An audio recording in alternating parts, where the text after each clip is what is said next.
Des cargos chinois accostent encore, mais ce sont les derniers. Ces navires transportent les ultimes marchandises échappant aux nouvelles taxes massives imposées par le président Trump.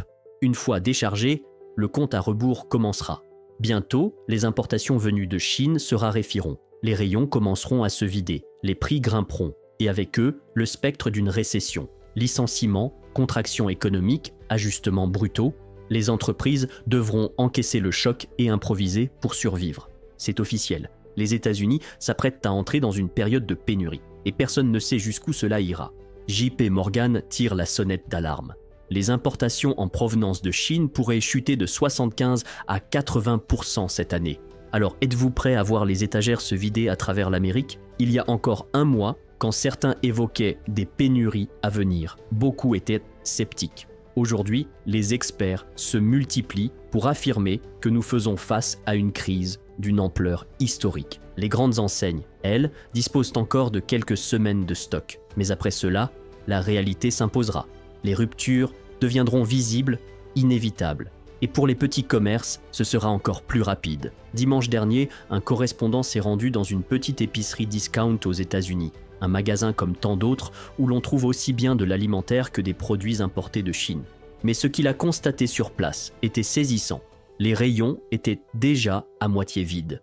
Un signe précoce, certes, mais révélateur de ce qui risque de se généraliser dans les semaines à venir. Selon CNN, les prévisions indiquent une chute brutale des importations chinoises dans les mois à venir. Et le plus inquiétant, c'est que cela ne fait que commencer. D'ici la seconde moitié de l'année, les importations en provenance de Chine vont chuter de manière spectaculaire. Les tarifs douaniers imposés par les États-Unis sont tout simplement en train d'étrangler le commerce entre les deux géants.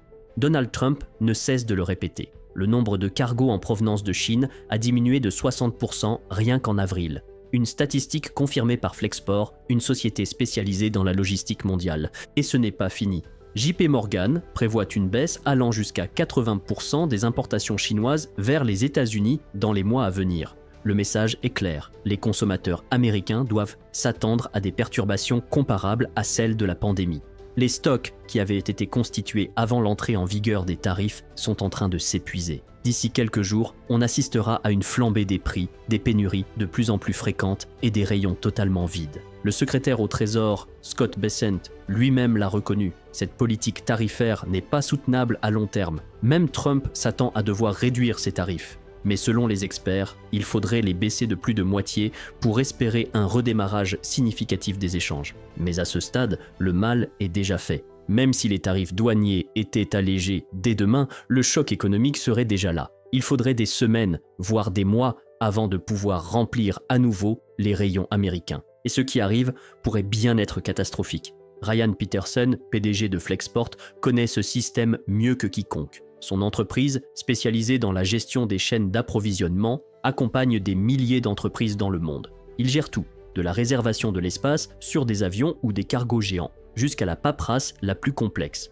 Et selon lui, si les tarifs actuels ne sont pas revus, ce sera, je cite, un astéroïde de niveau extinction. Sauf que cette fois, ce ne sont pas des dinosaures, ce sont des entreprises dynamiques en pleine santé qui risquent de disparaître. Peterson ne parle pas dans le vide, il observe la situation en temps réel. D'après ces données, les réservations de conteneurs entre la Chine et les États-Unis ont déjà chuté de 60%. Les compagnies maritimes, elles, annulent des voyages, réduisent la taille de leurs navires. C'est toute la chaîne logistique mondiale qui se dérègle. Et l'impact n'est pas immédiat. Il se propage lentement, silencieusement. Mais les experts, eux, savent lire les données. Et ce qu'ils voient à l'horizon, c'est un crash. Peterson, lui, ne reste pas les bras croisés.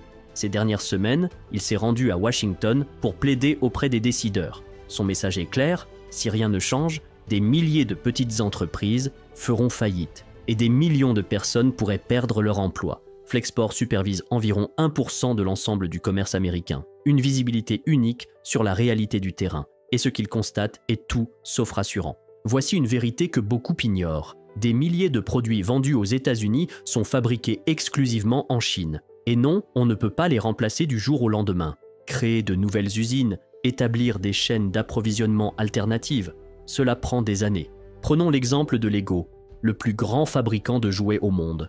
Dès 2021, l'entreprise a lancé la recherche d'un site pour une usine aux États-Unis.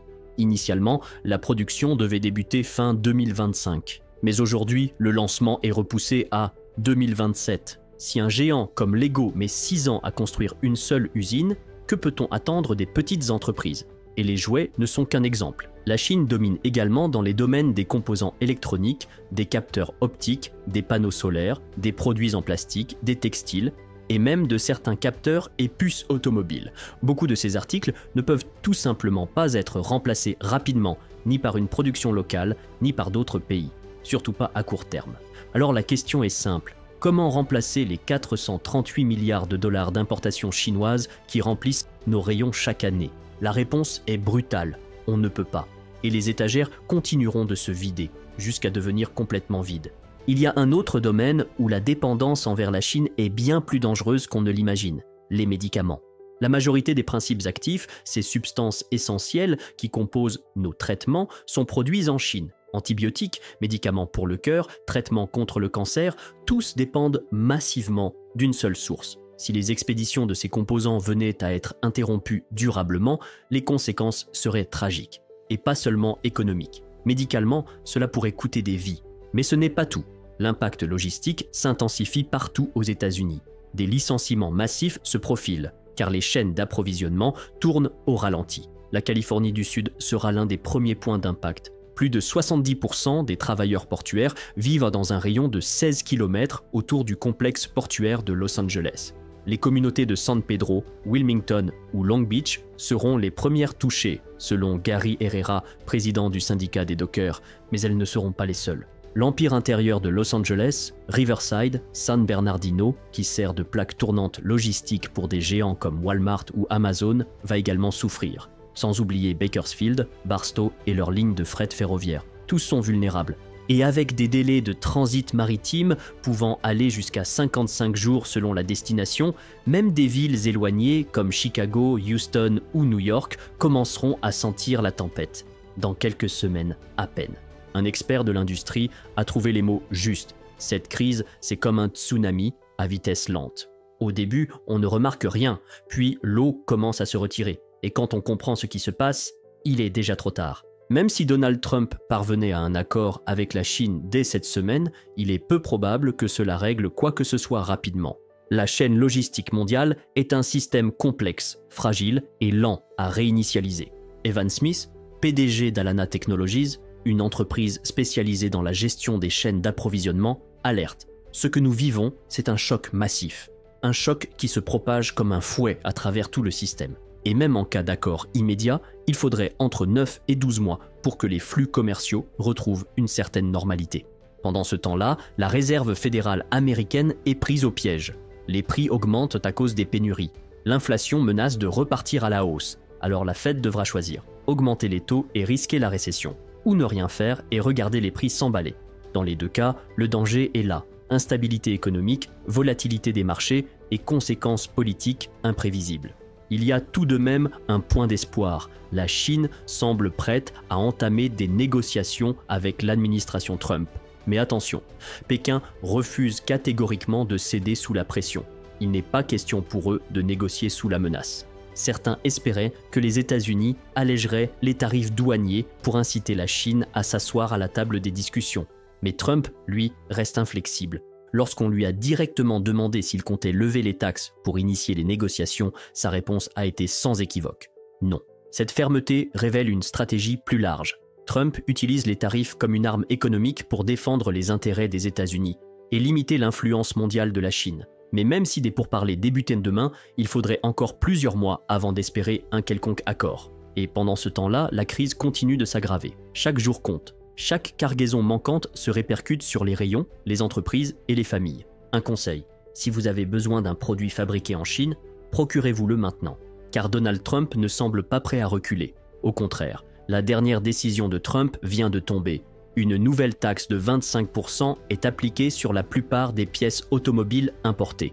Elle est entrée en vigueur le 3 mai. Les constructeurs automobiles ont certes obtenu quelques concessions, mais l'impact reste brutal. Des éléments essentiels comme les capteurs, les sièges, les airbags ou les systèmes de transmission sont désormais plus chers, voire introuvables. Jenny Newman, rédactrice en chef de Cars.com, l'affirme. les coûts de réparation explosent, les stocks diminuent, les délais s'allongent. Et ce phénomène ne touche pas que les garages. Il s'étend à tout le commerce de détail américain. Ce que nous vivons n'est pas une simple perturbation temporaire, c'est une fracture structurelle, une onde de choc qui remonte toute la chaîne, des ports aux entrepôts jusqu'aux hôpitaux et à nos assiettes. Et si rien n'est fait rapidement, cette crise pourrait s'installer durablement. Ce n'est pas une simulation, ce n'est pas une alerte sans fondement. Une guerre commerciale mondiale est bel et bien en cours, et elle risque d'entraîner des souffrances immenses, bien au-delà des États-Unis. Alors si vous devez faire quelque chose, faites-le maintenant. Si cette vidéo vous a permis de mieux comprendre ce qui se joue en coulisses, pensez à liker, commenter et surtout à vous abonner à la chaîne. Ici, on décrypte les grandes manœuvres géopolitiques sans filtre, sans détour. Et croyez-moi, ce qui se passe aujourd'hui n'est que le début. Activez la cloche pour ne rien rater, car la suite s'annonce explosive.